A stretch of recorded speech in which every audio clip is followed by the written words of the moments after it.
Now I want to talk about depression in specific. I just realized how big and huge it is and how it's so prevalent all over in the society.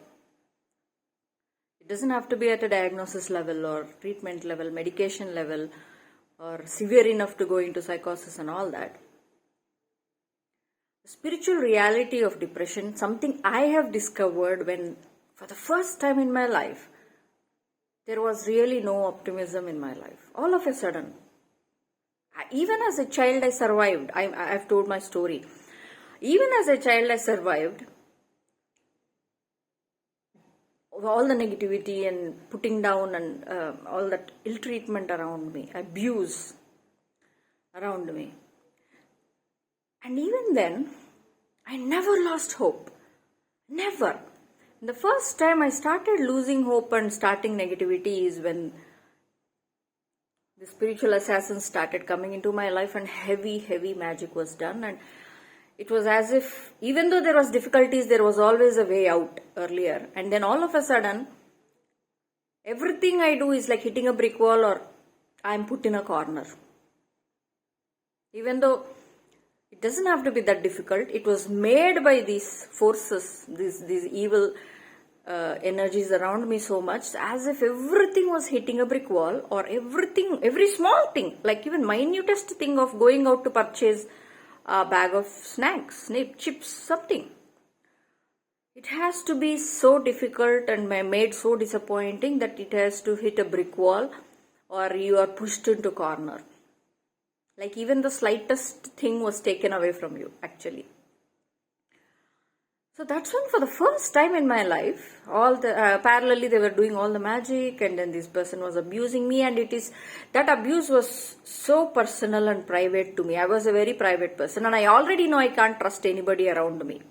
By the time I was 26, when all this started, I already knew there was no one in the physical that gave a shit about me. So everything that I was able to handle on my own, and then for the first time, this abuse was spiritual, very private, in my head, all the time, day and night. Wake me up in the middle of the night and throw their dump on me that I cry.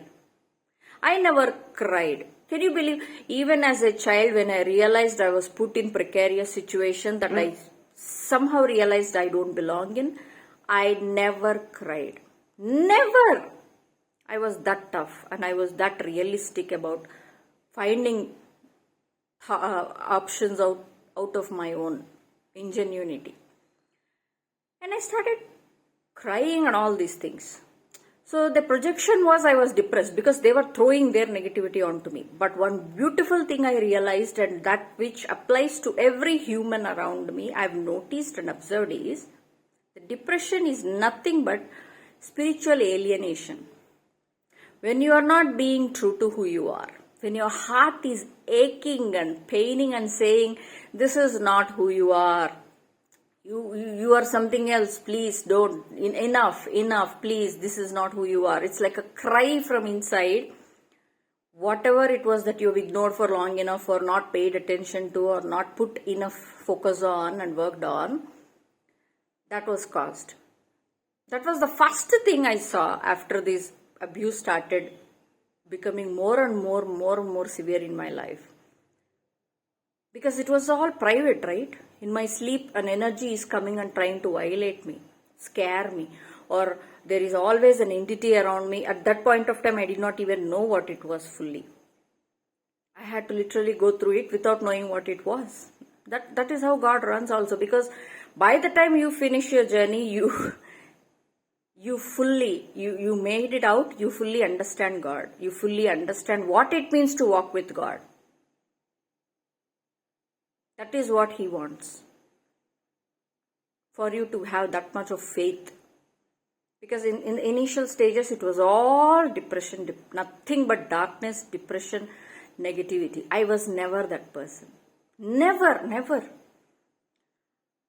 And that's when I realized it's alienation from inside. It's a cry. It's nothing but an identity crisis. on a simple level. It's a spiritual alienation as to how you are living a life that is not true to who you are. It's a cry from inside. It's a pain from your heart. Your body is saying, stop it. There is something else you have to do, not this. You have to listen to it. That is why there is so much depression, sadness, or general grayness in everybody's lives around, because they are not living true to who they are. You cannot shine true to who you are if you do not live in that authentic self, 100%. And that's what I realized.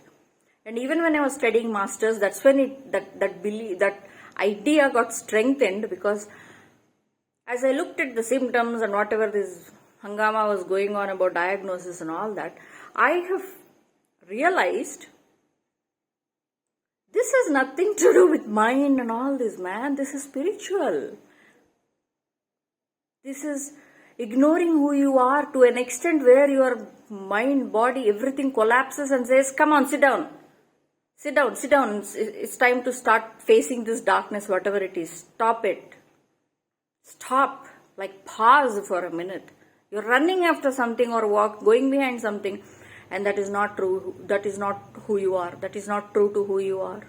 And you're distracting. Stop. It's a literal cry from heart saying stop. Listen. Listen to that inner. I'm making a sound. I'm asking for something. Listen. And that's when I realized it's purely an identity crisis. Not in a way the world projects an identity crisis to be. Because here you are literally ignoring yourself, which is an identity. Because you ignore who you really are. The child of God who has a purpose, who has a value, whose soul is meant to grow and build something. You are meant to shine through who you are. You're meant to speak freely. Be true. Okay, be genuine, be honest, and be free. Okay, that authenticity. Unfiltered who you are, that acceptance and love and all the beautiful things. And you have ignored it for too long, and the identity has not been ever looked at properly, that your heart started aching so much, your soul, and it was a cry for help, saying, you have to stop. Whatever this is, you have to stop. And ask, what's happening? Am I living the life that I want to live? That is true, not like want to in the physical sense, like this is an ambition, this is a goal, this is a dream. Is the dream coming from within? From this wholeness of who you are? Because only then it lives. It will live. It will live and it will live on and it will build and it will grow, and it's going to be tough, but by the time you finish, it will be beautiful sense of completion and satisfaction and joy. Otherwise, it's just an illusion that you're chasing. One thing after another, with running on a hamster wheel. And there is no value in it. So after enough number of such rodeos, your body, mind, soul cries and says, come on, stop it. That's not what you are meant to be. Because when you are living in your true authentic self, that purpose, that fulfillment, that growth of what you're meant to travel, the journey, there is a joy in it. There is a peace in it. There is a satisfaction in it. There is this need to finish instead of, when will I just end this and go? Like that kind of indifference. You're not meant to live life with a sense of indifference. Your life is meant to bring joy to you. And if you are indifferent to a lot of things or numbing yourself and just going through the hamster wheel, going through motions, looking at the superficial things and superficial goals and dreams and this, without tapping into your gifts and what your purpose is and what are your natural abilities are to live a life through that. If you don't do that, depression is a natural consequence. Natural consequence. It's gonna happen at least a few times in one lifetime. The more you ignore, the more often it happens. The more it's like, wake up, you're sleeping, you're asleep, wake up. So you have to literally give yourself the chance to wake up. It's a literal identity crisis in the realist sense, because you're not tapping into who you really are in the soul level. Because once you peel off the layers, during that depression and after that, you will start peeling off layers.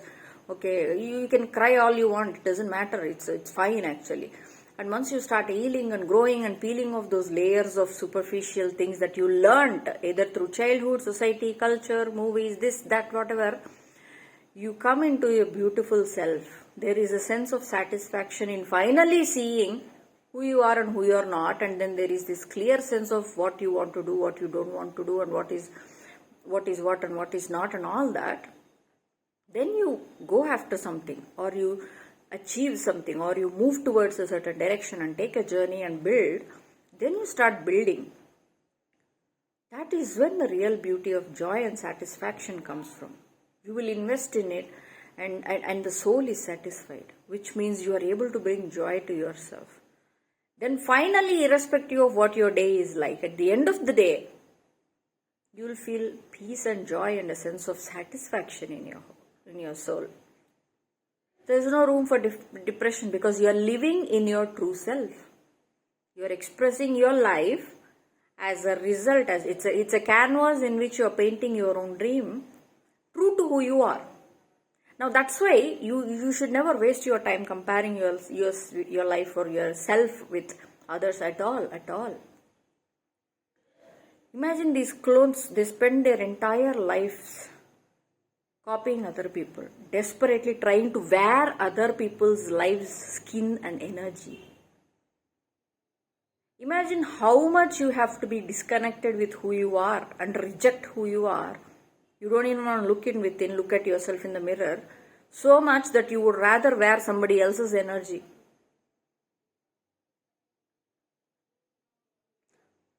Instead of becoming that, when your soul gives out that cry, go within. Stop. Whatever direction you are traveling, stop. Give a pause. Take a long pause. It's alright. Staying true to who you are is why you are here.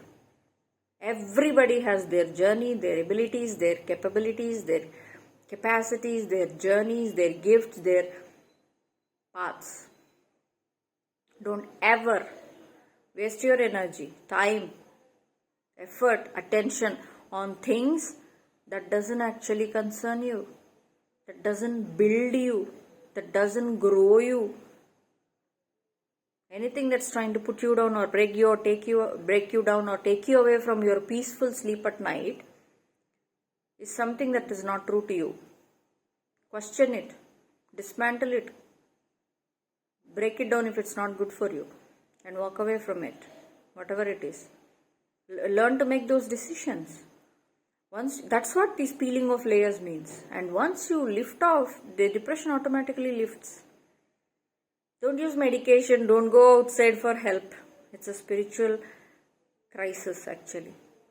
Literally a cry for help from the spirit in you saying, dude, ma'am, you're meant to be something else that gives you joy. Sense of pride once you achieve whatever it is that you're meant to build in this life, when you start building and it's growing and you see the results of it, by the time you finish all the journey, then you will see why. Oh my God, the satisfaction, the joy, the peace. You will never bother to compare your life with anybody else after that. Anybody can be in any path. It's meant to be theirs. It doesn't matter. That is why by the time you grow to that level, there is no place for ego like that, petty small-mindedness like that. Because you are so true to who you are on the inside, you will never worry about what others are doing. You will be joyful that others are living in their joy, that they are living true to who they are. You will be so happy, because when that happens on a mass level, it uplifts the spirit of the entire planet, the consciousness level. You know how light it feels? You know how peaceful, joyful it feels?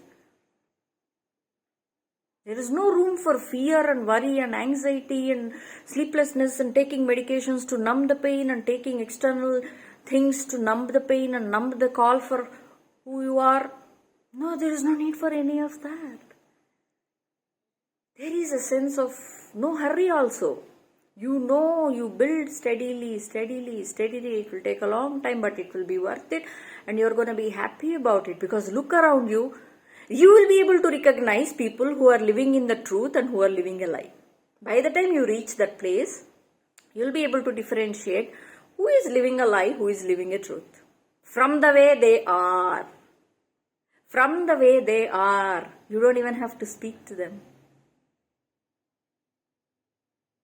That's the beauty of it. That is why certain people shine. The shine glows through them because they are living in who they are. There is no cheating that, like the clones try to do, the zombies try to do.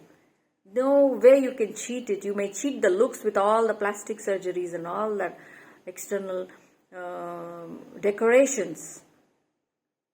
But the essence, because the journey is the one that matters. They try to cheat you at the finish line without running the race. The one who ran the race is going to have an entirely different essence to them because they went through the journey. They didn't take the shortcut. They didn't try to steal the product. They built the product. The value is in the journey.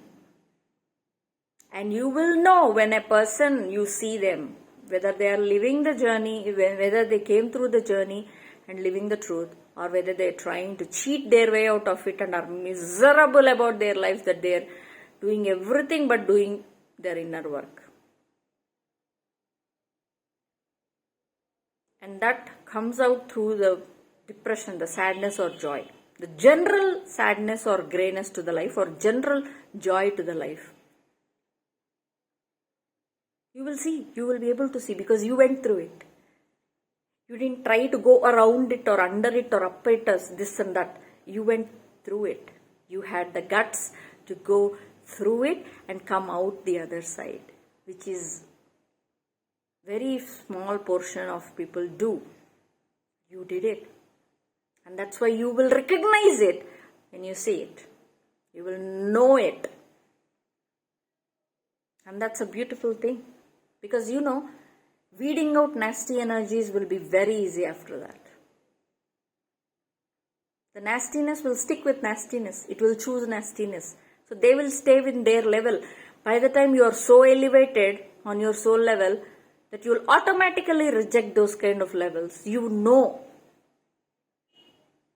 Because the beauty, the prize, is not the end goal that they are trying to steal. The prize, the real prize, is in the journey. The journey itself is the prize. Don't fool yourself thinking the final prize is the one that matters.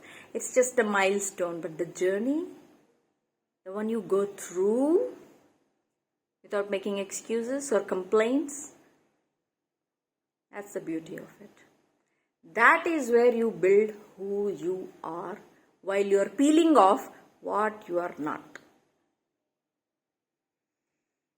That's the truth. Where there is no place for sadness or depression or negativity. Even if someone throw negativity, you're automatically bouncing it off and you're automatically finding something positive in it. Like, it's just natural. It will come naturally. Because you have elevated. You have overcome it. People who are stuck in that low level are always negative. Because they refuse to travel with the journey. They are lazy. They have excuses as to why they don't want to go through the journey. Don't give a shit about it. They can have excuses. They can show it up wherever they want.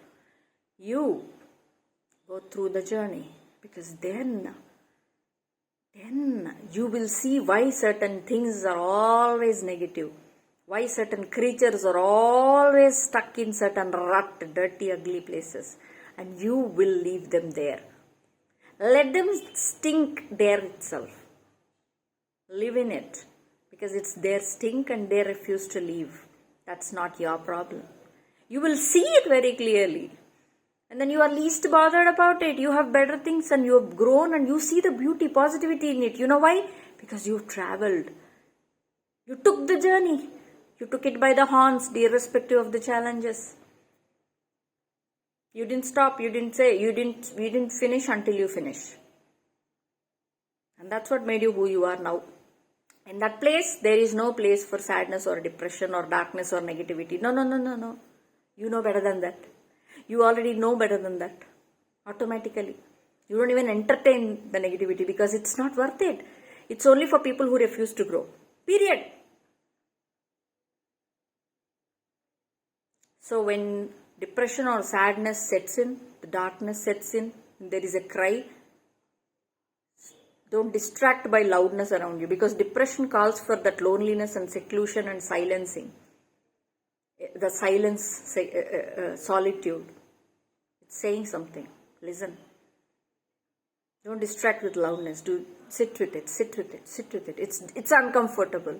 You may even want to cry, but it's okay. It's okay. Do it alone. Do it alone. Because if you do it in the presence of others who are stupid, it's not their journey, they will stop you from going through it fully. They'll make comments, they'll make you, shame you, whatever it is, and you will not go there again. Not because you didn't want to, because unnecessarily you made a mistake of bringing somebody else into the journey that's not theirs.